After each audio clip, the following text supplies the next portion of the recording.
So now we're going to talk about how to take two very simple chords and take a piece of yarn and string them together to create a super easygoing jam session for yourself.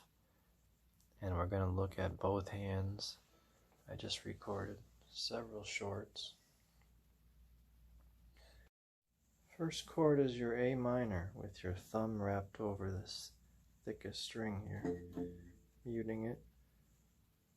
Middle finger or second finger here, second fret of the fourth string, ring finger or third finger you might call it, underneath second fret of the third string, and first finger, first fret of the second string, focusing on strings 5, 4, 3, 2, 1.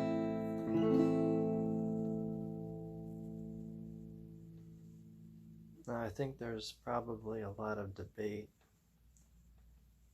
about what fingering is ideal for the G chord.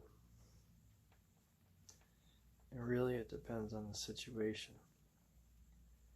In this situation I also showed you a Bob Dylan move where I took this fingering of the G. I left this note here to remain, and then I made the C chord.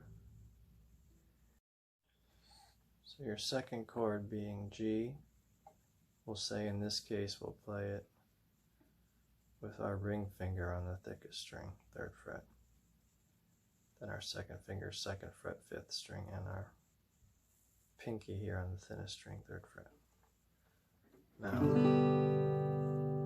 that'll be the second chord. Now what is this move here? And what I was just talking about before that was lightly strumming that G chord and then switching to the C while leaving this note here to remain. But the idea was I was strumming very lightly on the G and then really emphasizing the C, kind of like a Bob Dylan move.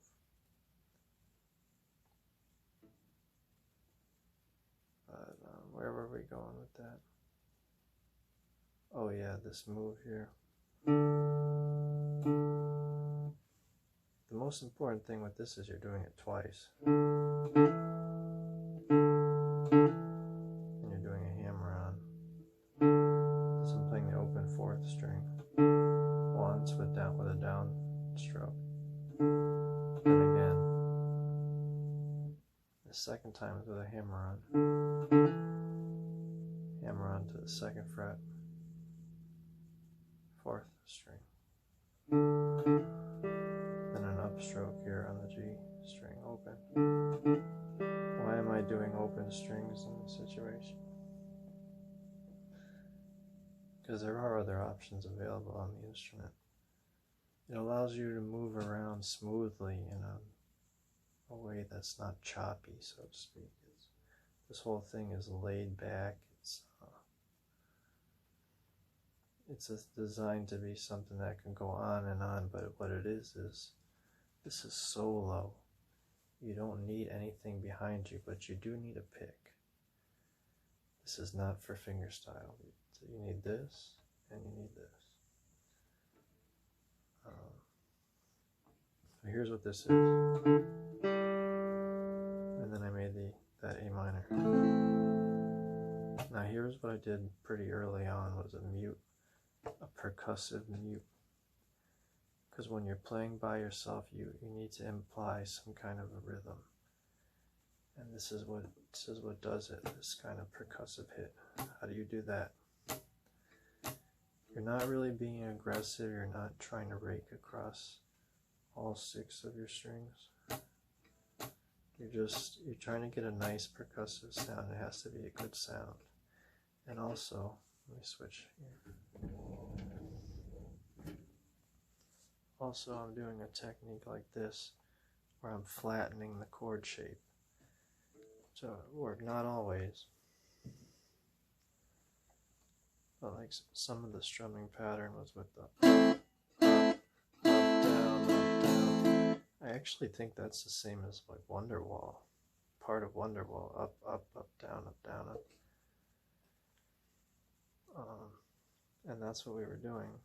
We were doing a little bit, and that's what that is. It's really not super challenging. You just flatten. You're flattening the shape. You know, when appropriate. So let's look back. Alright. This guitar stayed perfectly in tune when I picked it up. It's been perfectly in tune. Very old tuners on this thing. We should probably talk about another subtlety, which is a hammer-on. But you actually do it with an upstroke. And you're focusing on the strings 1, 2, 3, 4. Interestingly, that's the strings that are in contact with your fingers besides the open thinnest string. And then this 5th string, you're not worried about that when you're doing this. But what you're doing is a hammer-on. So you want to be accurate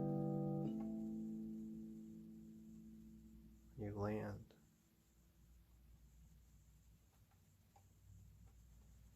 And there's a lot to do with scales you can speak of with this, but what you want to do is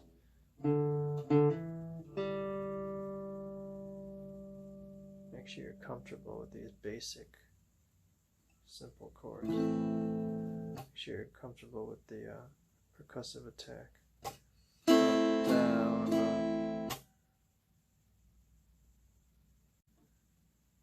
So one thing important to note is when you're playing the A minor chord versus the G, it's the chord that identifies the feeling of it.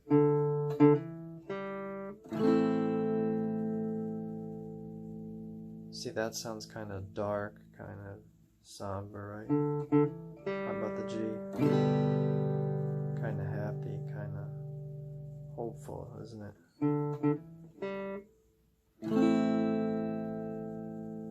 Sort of bleak sounding.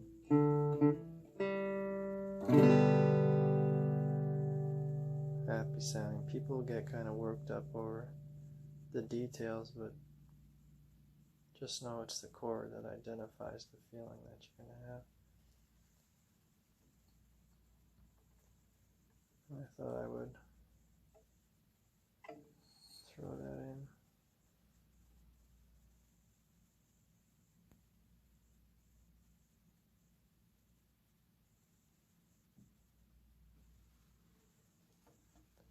Because when you play it with the G, so it almost has that kind of bluegrass vibe.